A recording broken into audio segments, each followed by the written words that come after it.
네, 안녕하세요. 반갑습니다. 자, 오늘 이 시간은 어제에 이어서 율법에 대한 그 문제를 우리 시청자 여러분들과 함께 말씀을 한번 살펴보겠습니다. 자, 한국에는 지난 시간에 말씀드렸듯이 하나님의 교회와 신천지라는 두 개의 양대 이단이 있습니다. 하나님의 교회는 구약의 이제 어떤 율법을 중심으로 이 교리를 만들었고요. 그리고 신천지는 계시록을 중심으로 이 교리를 만들었기 때문에 우리 한국 교회가 하나님의 교회든 신천지든 이렇게 말씀으로 이렇게 대화를 하기 위해서는 반드시 율법도 알아야 되고, 그리고 이제 이스라엘 역사를 통해 계시록이 어떤 비밀을 갖고 있는지 알아야만이 하나님의 교회나 신천지가 잘못된 교리로 만들어졌다는 것을 드러낼 수가 있습니다. 그래서 지난 시간에 그 첫 번째로 구약의 역사, 아담으로부터 시작하는 이 구약의 역사를 우리 함께 살펴봤죠. 자, 성경은 구약과 신약으로 구성되어 있죠. 그래서 구약은 창세기부터 말라기서까지 39권의 책으로 엮여 있습니다. 그리고 신약은 마태복음부터 요한계시록까지 27권의 책으로 구성이 되어 있습니다. 자, 그래서 우리 지난 시간에 다 함께 살폈던 내용인데, 이 구약 성경은 어떤 내용이 기록이 된 거냐면 이스라엘의 역사가 기록돼 있어요. 첫 번째 이스라엘 역사가 기록돼 있고, 자, 두 번째는 율법이 기록된 책입니다. 자, 지난 시간에 다 이제 우리 살폈기 때문에 이거는 성경 통독 거기 1편과 2편을 통해 보시면은 이 내용이 잘 나와 있습니다. 그럼 마찬가지로 그럼 신약은 어떤 내용이 기록이 되었느냐? 신약에는 구약이 육적 이스라엘 역사가 기록됐다면 신약은 영적 이스라엘의 역사가 기록이 되었고요. 그리고 율법은 율법인데 어떤 율법이냐? 예수님께서 모두 완성하신, 완성케 된 완성한 율법이 기록이 되었습니다. 자, 그래서 이 구약과 신약은 이 서로 나눠진 게 아니에요. 서로 구분되어 있는 게 아니라, 구약의 모든 예언, 이스라엘 역사, 이거는 영적 이스라엘의 모든 예언을 이루시는 시초가 되시는 예수님께서, 자, 이 안에 예수님이 계시죠? 예수님께서 이루실 일에 대한 하나의 모형이고 그림자고 예언으로 구성되어 있다는 겁니다. 자, 그래서 지난 시간에 이스라엘 역사를 살펴볼 때, 자, 구약 성경은 39권으로 되어 있는데 이 중에 창세기에 맨 먼저 등장하는 사람이 여러분 다 아시죠? 아담이죠, 아담. 그래서 구약 39권은 창세기부터 말라기서까지 되어 있는데 창세기에 사람으로 아담이 먼저 시작을 하고요. 아담으로 시작해서 누가 오실 때까지 구약이 끝나는 거냐면 바로 예수님이 오실 때까지의 역사가, 구약의 역사가 끝나는 겁니다. 자, 그리고 신약은 예수님부터 시작하여 누구 오실 때까지죠? 예수님이 오실 때까지죠? 예수님이 오실 때까지의 이 역사가 신약 성경에 기록이 된 겁니다. 자, 그래서 그러면은 이 이스라엘 역사가 과연 영적 이스라엘, 다름 아닌 예수님부터 시작하는 그 역사의 그림자인지, 이거를 우리 지난 시간에 이 아담의 역사를 통해 잠깐 봤었죠. 자, 로마서 5장 14절에 보면 이 아담은 오실 자. 자, 성경에서 구약 성경의 오실 자 누굽니까? 예수님이시죠? 그리스도. 이 예수님에 대한 뭐라고 되어 있습니까? 로마서 5장 14절에 보면 아담은 오실 자에 대한, 예수님에 대한 표상이다 라고 해서 이 내용을 보셨을 겁니다. 그래서 아담과 예수님, 이스라엘 역사, 육적 이스라엘 역사는 예수님이 이루실 일에 대한 모형이고 예언을 담고 있다. 자, 그 중에서 이 아담 역시 마찬가지로 예수님을 표상하고 예언을 하고 있는 인물이다라는 것을 우리 지난 시간에 다 보셨습니다. 자, 그래서 아담이 깊이 잠들었어요. 그죠? 성경에 보면, 창세기 보면 아담이 깊이 잠든 사이에 하와가 나옵니다. 그리고 나서 아담이 깊은 잠에서 깨어나서 하와와 한 몸을 이룬다라는 말씀이 있습니다.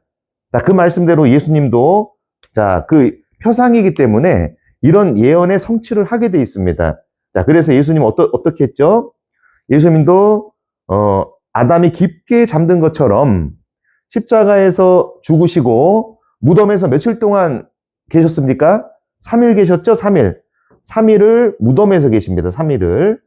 그리고 나서 아담이 잠에서 깨어나서 하와와 한 몸이 되었던 것처럼 아담의 표상이신 예수님도 3일 동안 무덤에서 깊은 잠을 주무시다가 다시 깨어나세요. 우리는 이걸 부활이라 말하죠. 자, 부활을 하시고, 자, 아담이 예수님을 표상했다면 하와는 누구 표상합니까? 자, 성경에 보면 나오잖아요. 성도들에 대한 표상이라고. 그래서 예수님도 3일 동안 깊은 잠을 주무시다가 무덤에 계시다가 부활하셔서 하와로 표상된 성도들의 몸에 뭘로 임하셨죠? 성령으로 임하셔서 무엇이 됐다고 나옵니까? 한 몸이 되었다라고 성경은 이렇게 기록을 하고 있습니다. 그래서 지난 시간에 우리가 좀 기억을 할 거는 뭐냐, 배우신 거는 육적 이스라엘 역사와 영적 이스라엘 역사의 관계를 배웠고, 육적 이스라엘의 모든 역사는 예수님부터 시작하는 영적 이스라엘의 모형과 그림자고 예언으로 기록이 되어 있어서 이 구약과 신약은 서로 다른 내용이 아니라 예언과 예언의 실체 관계로서 이야기가 같이 흘러가는 역사다라는 것을 성경을 통해서 우리가 살펴봤습니다. 자, 그러면 이 시간은, 자, 성경은 이스라엘 역사와 율법으로 기록되어 있다 했고, 영적 이스라엘과 완성된 율법으로 신약에 이렇게 나타났다 했는데, 자, 그러면 이 시간에는 이 율법에 대한 부분을 계속해서 이어서 한번 보도록 하겠습니다. 자, 이게 제가 이제 강연을 다니면서 목사님들이나 한국에 있는 많은 성도님들께 질문을 드려봤어요. 혹시 율법이 뭔지 아십니까? 라고 질문을 드려요. 율법에 대해서. 율법이 뭐죠? 그런데 이 율법에 대해서 정확하게 말씀하시는 분이 한 분도 없었습니다. 자, 그 정도로 이 율법에 대해서 한국교회가 이 율법에 대해서 잘 모르고 있어요. 자, 율법을 모르면은 서두에 말씀을 드렸듯이 하나님의 교회는 율법을 중심으로도 이 교리가 만들어진 집단이기 때문에 율법을 모르면 그들의 논리가 잘못됐다는 것을 반박을 할 수가 없습니다. 자, 율법이라는 거는 다른 말로 뭐라고도 말하냐면 언약이라고도 언약이라고도 말하기도 하고, 율법을 다른 말로 계명이라고도 말을 합니다. 계명. 자, 그래서 율법, 언약, 계명은 서로 다른 말이 아니라 같은 말이에요. 그래서 성경에는 두 개의 율법이 있어요. 어떤 율법입니까? 구약이라는 율법이 있고, 또 어떤 율법이 있습니까? 신약이라는 율법이 있는데, 이 구약을 다른 말로 이 약자가 이 언약 약자잖아요. 그죠? 그래서 이게 언약이라는 뜻이에요. 구약은 다른 말 옛구자를 써서 옛 언약이다. 그리고 신약은 새 언약을 뜻하는 거고요. 다름 아닌 구약을 다른 말로 옛 계명이라고도 하고 신약을 새 계명이라고도 말을 하는 겁니다. 다 같은 뜻입니다. 자, 그러면 이 율법, 옛 언약, 옛 계명, 이건 과연 뭘까요? 자, 이거에 대해서 물어보면 정말 답변을 못해요. 혹시 아시는 분 있으세요? 네, 정말. 자, 성경에 이 갈라디아에서 보면 갈라디아에서 4장 21절부터 보시면 이제 바울이 아브라함의 가정을 통해서 이 두 언약에 대해서 얘기를 합니다. 아브라함의 가정에는 사라와 하갈이라는 이렇게 아브라함의 두 부인이 있어요. 하나는 종이었고 하나는 자유자였습니다.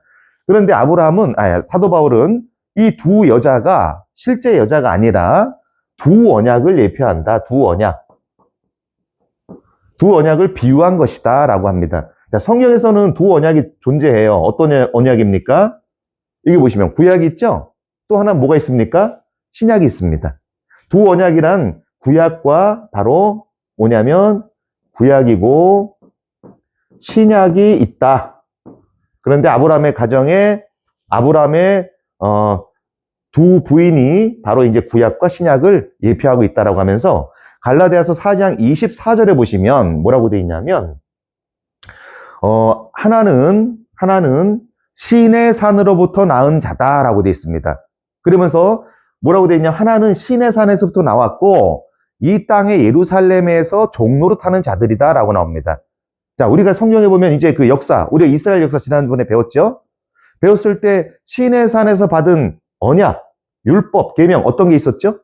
바로 그게 십계명입니다. 십계명. 자, 두 언약인데, 자, 하나는 어디서 받았냐? 시내산에서 받았다라고 합니다. 그리고 시내산을 받았고 이들은 땅에 예루살렘에서 지키던 자들이다 라고 증거하고 있습니다. 자, 그러면 이 시내산에서 받은 언약은 아시다시피 십계명입니다. 십계명. 십계명입니다. 자, 그러면은 십계명은 시내산에 받았기 때문에 이거는 구약을 말하는 거예요. 구약을 다른 말로 뭐라 합니까? 율법이란 말이죠. 율법. 자, 그래서 성경에서 말하는 율법이라는 거는 율법이라는 건 다름 아닌 십계명, 시내산에서 받은 뭐라고요? 십계명이 이게 바로 율법의 실체다. 자, 그럼 우리 성경을 지난 강의에서 자, 이스라엘 역사를 공부할 때 자, 십계명은 시내산에서 받았습니다. 다 보셨어요. 그렇죠? 출애굽기 내용이 있잖아요. 근데 십계명을 하나님께서 주심으로써 십계명은 아무 데나 보관을 할 수가 없었어요. 어디다 보관을 했느냐? 이 언약궤라는 곳에 언약궤라는 이 함을 만들어서 그 안에 보관이 되어 있습니다. 자, 그리고 십계명은 말씀드렸듯이 두 판이 있어요. 두 판. 첫째부터 네 번째 계명이 하나님을 사랑하는 계명이고 다음 판인 5째부터 10번째 계명이 있는데 이거는 서로 이웃을 사랑하는 계명, 이 두 가지의 계명으로 되어 있습니다. 근데 이 십계명을 하나님께서 이제 언약으로 주셨고, 자, 이건 아무 데나 보관이 안 됐기 때문에 이 언약궤라는 곳에 보관이 됐어요. 그리고 이 언약궤는 반드시 어디에 보관됐냐면 지성소라는 곳에 보관이 됐습니다. 자, 이 십계명을 보관할 뭘 지었냐면 성전을 건축하게 하셨어요. 성전, 하나님께서 이걸 보관하게끔. 언약을 받았으니까 언약은 거룩한 거니까 아무 데나 보관하면 안 된다. 반드시 어디다가요? 성전에 보관을 해야 된다. 그리고 이 언약궤는, 십계명 언약궤는 반드시 어디에요? 지성소에 보관을 해야 된다라고 이렇게 말씀을 주셨습니다. 그리고 성전을 보면 이 지성소와 성소로 이 건물이 구분되어 있고요. 자, 이렇게 뜰이 있습니다. 테두리. 여기가 입구입니다. 입구. 여기에 이제 번제단이 있고 물두멍이 있고 이렇게 있어요. 여기가 입구예요. 이런 식으로. 이렇게 구성되어 있습니다. 자, 그런데 이 지성소에는 누가 계셨느냐? 여기에는 십계명을 보관한 언약궤가 있었고 언약궤. 그리고 이 언약궤를 하나님이 보좌로 삼아서 여기에서 이 안에 계셨던 거예요. 여기서 하나님이 여기서 지성소 안에서 이스라엘과 만나 주셨던 겁니다. 자, 그런데 문제는 이 지성소를 여기 이제 휘장이 이렇게 있는데요. 이 지성소를 함부로 들어갈 수가 없어요, 죄인이. 함부로 들어가면 안에서 불이 나와서 죽거나 여러 가지 이제 해를 받았습니다. 그래서 레위기 10장에 보면은 아론의 두 아들이 나답과 아비후가 이 지성소에 함부로 들어가다가 이 불이 나와서 죽는 일들이 생깁니다. 자, 그래서 이 하나님께 나아가야 되는데 이 죄인이 함부로 나갈 수 없기 때문에 하나님께서는 여기에 나아갈 수 있는 방법을 정해 주셨어요. 그게 뭐냐? 우리 여러분들이 잘 알고 있는 상번제라든가 또 안식일 그리고 뭐 속죄일 이런 제사를 만들었어요. 이런 제사 제도를 만들어서 자, 이 제사의 순서대로 제사를 드리면서 이 지성소에 들어갈 수 있게끔 이렇게 제사들을 만들었습니다. 함부로 들어가면 안 돼. 이 제사들의 예법에 따라 순서에 따라서 제사를 지키고 지성소에 들어가게 돼 있었죠. 그러다 보니까 이 성전에서 이런 제사들을 집전을 해야 돼요. 누군가가 집전해야 되는데 우리 지난주에 다 이스라엘 역사에 봤습니다. 자, 야곱의 아들들이 12아들이죠. 그 12아들 중에서 레위라는 아들이 있었습니다. 그 아들의 후손들이 레위 지파라고 돼 있는데 레위 지파. 그 레위 지파를 하나님은 그들을 제사장으로 선택을 하신 거예요. 그래서 이 성전에서 지켜지는 이 모든 제사를 누가 하게 하셨냐면 레위가 해. 레위 지파가 이 제사를 감당했다. 자, 그래서 이 레위 지파가 제사를 막 하다 보니까 이 레위 지파의 어떤 생계가 필요했잖아요. 생계, 먹고 사는 문제가. 자, 그래서 다른 11지파에게 10분의 1씩 세금을 거뒀습니다. 그게 뭐가 됐냐? 11조가 된 게 11조. 11조가 이래서 만들어진 겁니다. 자, 그러면 여기까지가 이제 율법에 대한 설명이에요. 자, 율법이라는 거는 다름 아닌, 자, 어디서 받은 언약입니까? 어디서? 시내산에서 받은 언약, 십계명을 말하는 겁니다. 근데 이 십계명을 아무 데나 보관하면 안 돼요. 언약궤라는 곳에 보관을 했고, 그 언약궤는 성전이라는 거룩한 이 장소에 보관했습니다. 성전은 성소와 지성소로 나눠져 있는데, 지성소에 언약궤가 있었고, 하나님은 이 지성소에 계셨어요. 좌정에 계셨습니다. 근데 이 지성소에는 함부로 들어가면 안 돼요. 하나님께 나아가야 되는데, 함부로 들어가면 죽었기 때문에 상번제나 안식일, 속죄일 같은 이런 제사를 지키기 위해서 죄사함의 제사를 지키게 합니다. 그 제사를 집전했던 게 레위 지파였고요. 이들이 제사장입니다. 그래서 이 제사장들이 이런 제사를 집전하면서 1년에 한 번 어느 날이냐면 이 속죄일 날에 지성소에 들어가서 하나님께 나아가는, 지성소에 속죄일 날에 하나님께 나아가는 이런 순서에 따라 한 번만 들어가는 길이 열렸던 거예요. 그리고 이 성전에서 제사를 하는, 집전하는 레위 지파의 어떤 생계를 위해서 11조라는 이 제도가 만들어진 것입니다. 자, 그러면 여기까지는 이제 이 제사가 이 제도인데, 자, 그러면 구약에 보면 이 백성들 있죠, 백성들. 여기까지는 이제 제사장의, 성전은 제사장의 영역입니다. 이거는, 자, 여기 기록을 할까요?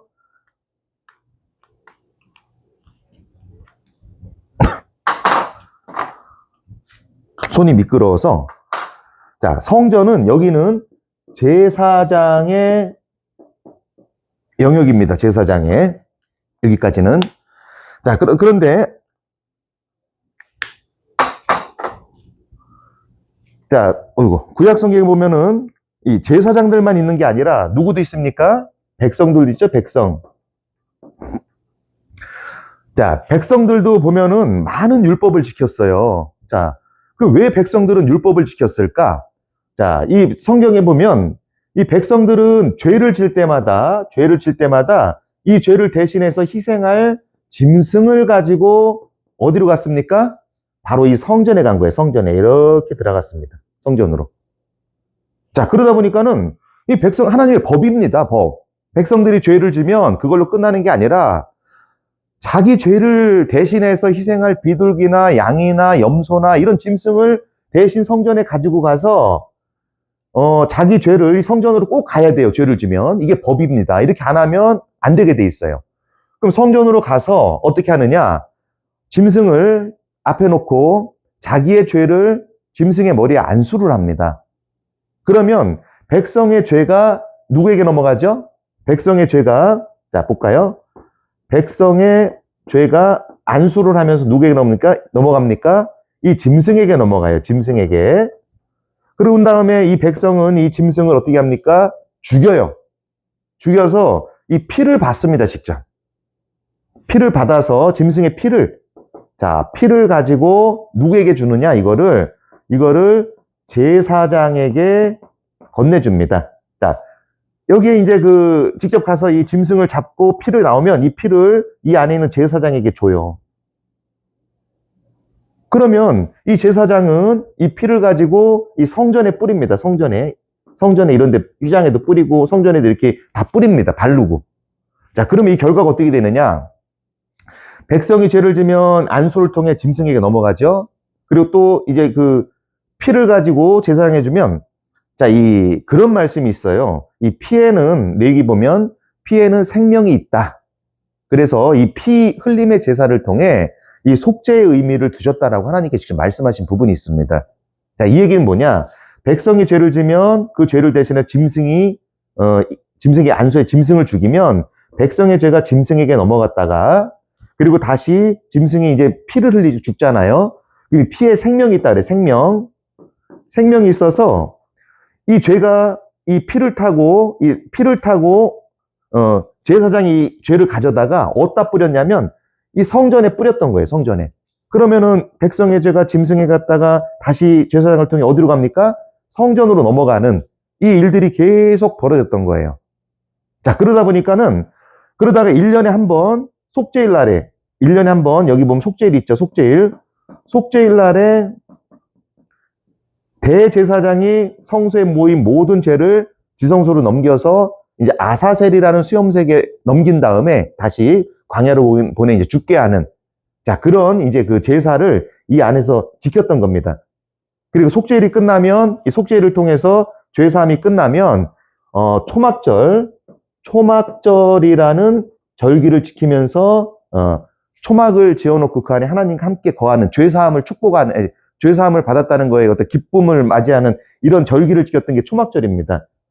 자, 그래서 이렇게 지켰는데, 자, 그러다 보니까는 이 백성들은 항상 뭐에 노출돼 있습니까? 죄에 노출돼 있어요. 그럼 죄에 노출돼 있으면 이들은 항상 어디로 가야 됩니까? 항상 죄사함을 받으러 성전으로 가야 됩니다. 성전으로 가야 되니까 이들의 마음은 어떻게 했어요? 항상 이들은 언젠가 죄를 짓고 항상 성전으로 가면 성전에 누가 계시죠? 하나님이 계시죠? 지성소에. 하나님이 계시다 보니까 항상 어떻게 돼요? 정결한 마음을 가져야 했어요. 정결한 몸을 만들어야 했습니다. 그래서 이 백성들에게 주어졌던 게 뭐냐면 이 정결함이에요. 정결함을 요구했습니다. 그래서 만들어진 법들이 어떤 게 있습니까? 뭐 어떤 그 피부병이나 나환자나 이런 병에 대한 뭐 병자를 만지거나 걸리거나 하면 이렇게 또 뭐 이렇게 뭐 옷을 빨아야 되고 이런 규례가 있었고요. 그리고 또 뭐 있습니까? 정한 짐승, 뭐 음식 문제도 뭐 이렇게 음식도 정해져 있었어요. 그리고 정한 짐승과 부정한 짐승, 또 시체를 만지면 또 3일 동안 부정하다 그래가지고 그걸 또 잿물로다가 또 빨아야 되고 이런 규례들이 막 만들어집니다. 왜? 항상 이들은 백성들은 어디로 가야 돼요? 성소로 가서 죄사함 받으러 성소로 하나님을 만나러 가야 되는데, 아니, 더러운 채로 갈 수가 없잖아요. 평상시에도. 그러다 보니까 항상 정결을 유지하고 거룩한 몸 상태를 만들어야 됐기 때문에 뭐 시체를 만들거나 아니면 병에 걸렸거나 병자를 만졌거나 이랬을 경우에는 정결함을 하는 그러한 예식을 정해졌는데, 이렇게 많은 그런 그 정결함을 정하는 그런 율법들이 만들어지다 보니까 몇 가지가 만들어졌냐면 다 해가지고 613가지의 율법이 만들어진 겁니다. 이렇게 해서. 자, 그럼 결론은 딱 하나예요. 율법이라는 거는 그 시초가 뭡니까? 다시 한번 정리하면 시내산에서 하나님이 뭘 주셨죠? 시내산에서 십계명을 주셨죠? 그러니까 십계명을 보관할 뭐가 필요했습니까? 성전이 필요했고, 십계명이 보관된 성전에서 하나님은 지성소에 계시면서 이스라엘에게 죄사함을 주셨던 거예요. 가르침을 주셨고. 그런데 이 지성소에는 함부로 들어갈 수 없었기 때문에 죄사함의 예식을 통해 들어가야 했습니다. 그게 뭐냐면 상번제, 안식일, 속죄일 이런 제사를 통해서 지성소에 들어갔는데, 이 제사를 집도했던 게 누구라고요? 레위 지파의 제사장이었다. 그리고 이 레위 지파가 제사를 하다 보니까 생계가 막막하니까 레위 지파의 생계를 위해서 뭘 주셨습니까? 11조를 주셨다. 그리고 백성들은 성전 밖에서 살았어요. 성전은 제사장들의 영역이고 성전 밖은요 백성들의 영역입니다. 백성들의 영역, 이쪽은. 자, 그런데 백성들은 성전과 거리가 밖에 살았지만 하나님의 법이 뭐가 있었습니까? 죄를 지으면 어디로 가야 된다? 이 죄사함을 받기 위해서 짐승을 가지고 성전에 가야 된다라는 법이 만들어집니다. 그래서 죄사함을 받아야 되기 때문에 항상 이들은 정결함을 갖추고 있어야 돼요. 그러니까 시체를 만지거나 뭐 하거나 음식 부정한 거나 뭐 안 좋은 행동들을 하게 되면 정결하게 하는 예식이 만들어졌는데, 만들다 보니까 이 전체가 몇 가지의 율법이 만들어진 거냐면 613가지의 율법이 만들어졌다. 자, 그래서 이 제사에 관련되고 이런 부분들이 우리 아까 보면 성경 보면은 어느 책에 기록되어 있다고, 구약 성경? 이게 바로 이런 내용들이 레위기서에, 레위기 여기에 기록이 돼 있다. 대다수가. 뭐 민수기나 이런 데 기록돼 있지만 대다수가 이 레위기서의 어떤 제사에 관련된 이 내용들, 지금 내용이에요, 이게 바로. 자, 레위기서 내용을 어렵게 보지 마세요. 내용이 뭐냐면 딱 그겁니다. 지성소에 계신 하나님께 들어가기 위해서 이런 상번제나 안식일이나 이런 속죄일이나 이런 제사들을 어떻게 드리는지, 뭐 양을 몇 마리 잡는지, 이런 내용이 기록이 된 것이고요. 그 백성들은 정결함을, 뭐 시체를 만지면 뭐 어떻게 이거를 씻어내는지, 또 이런 제사에 대한 모든 내용들이 기록된 책이 레위기다. 그러나 결국에는 딱 하나입니다. 성전에 계신, 지성소에 계신 하나님께 십계명을 받음으로, 십계명이 보관된 지성소, 이 안에 하나님이 계셨고, 이 안에 들어가기 위해서 이런 많은 613가지의 율법들이 만들어지게 된 것이고, 이걸 통틀어서 우리는 율법이라 합니다. 근데 율법의 가장 기초는 뭐냐? 율법은 뭐예요? 라고 물어보면 뭐라고 대답해야 됩니까? 십계명입니다. 십계명. 율법은 바로 십계명을 말하는 겁니다. 라고 해야 정확히 알고 있는 거예요. 이해되셨습니까?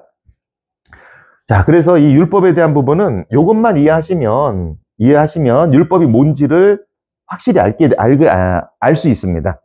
자, 계속해서 이제 그 다음 강의에서는 그러면은 여기에서 지금 성전에서 이런 안식일이나 속죄일이나 또 이렇게 초막절이나 이런 제사들이 시켜졌는데, 이 제사들은 어떤 과정을 통해서 이 제사가 만들어진 것이고, 유래가, 그리고 또 이 제사에는 어떻게 드려졌는지, 이 내용에 대해서 다음 강의 시간에 계속해서 한번 살펴보도록 하겠습니다. 감사합니다.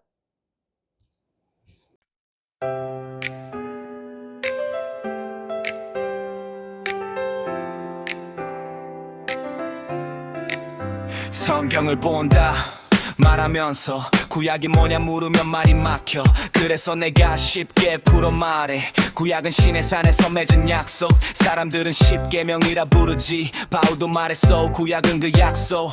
이제부터 아주 쉽게 들려줄게. 구약이 왜 생겼는지, 어디서부터인지. 신의 산에서 하나님이 주신 것, 돌판에 새긴 10가지 말씀. 그 말씀은 그냥 글이 아니야, 하나님의 약속의 중심이야. 그래서 하나님이 말씀하셨지, 이 약속을 둘 집을 만들라. 그렇게 세워진 것이 지상성전, 언약을 모실 자리였던 거야. 성전은 나이어 있었지, 성소 그리고 지성소. 지성소는 말 그대로 가장 거룩한 곳, 그곳에 십계명이 있었고 하나님의 임재가 있었네. 그런 게 문제가 있었어. 죄인이 지성소에 함부로 들어가면 불이 나와 죽을 수도 있어. 그래서 길이 필요했지, 하나님께 가는 길. 구약은 신의 산 언약, 십계명 그 언약을 모신 성전이 세워졌네. 거룩한 하나님께 나아갈 길, 안식일과 속죄의 제사로 길을 여셨네. 성전에 나가는 백성들, 부정하면 들어갈 수 없어. 그래서 세우신 수많은 율법 조항, 그리고 제사장 생계 위한 11조. 이것이 바로 구약이야, 이것이 구약이야. 구약이 완성되면 11조도 없어지는 거야.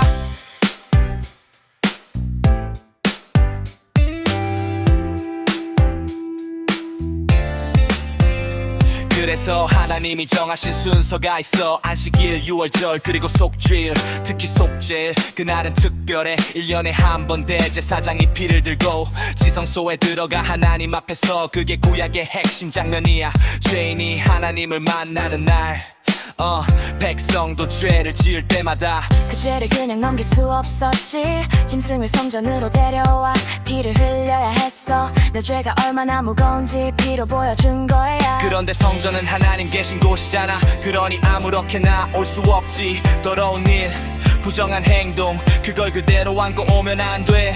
그래서 하나님이 가르치신 거야. 정한 것과 부정한 것을 구분하라. 이웃에게 죄 짓지 말라. 시체를 만지면 깨끗하게 하라. 수많은 규칙이 생긴 이유는 하나야, 거룩한 성전에 올 수 있게 하려는 것. 핵심은 십계명이고, 그 십계명 때문에 성전이 세워지고 제사와 절기가 생기고 정결 규칙도 따라온 거야. 그리고 성전에서 섬기는 사람들, 제사장도 먹고 살아야 하잖아. 그래서 하나님이 주신 것 11조였던 거야. 11조도 따로 튀어나온 게 아니야. 성전 제사 중보 그 구조 안에서 나온 거야. 구약은 신의 산 언약, 십계명 그 언약을 모신 성전이 세워졌네. 거룩한 하나님께 나아갈 길, 안식일과 속죄의 제사로 길을 여셨네. 성전에 나가는 백성들 부정하면 들어갈 수 없어. 그래서 세우신 수많은 율법 조항 그리고 제사장 생계 위한 11조. 이것이 바로 구약이야. 이것이 구약이야. 구약이 완성되면 11조도 없어지는 거야. 하지만 이제 중요한 결론이 있어. 이 모든 제사와 규칙은 영원히 붙잡을 알고 준 게 아니야. 완성하실 분을 기다리게 한 것. 예수님이 오셔서 율법을 이루셨고 그 길을 끝까지 완성하셨어. 그러니 이제는 알겠지. 구약이 뭐냐고. 구약은 신의 산 언약 십계명 그리고 성전과 제사로 이어진 하나님께 가는 길의 이야기.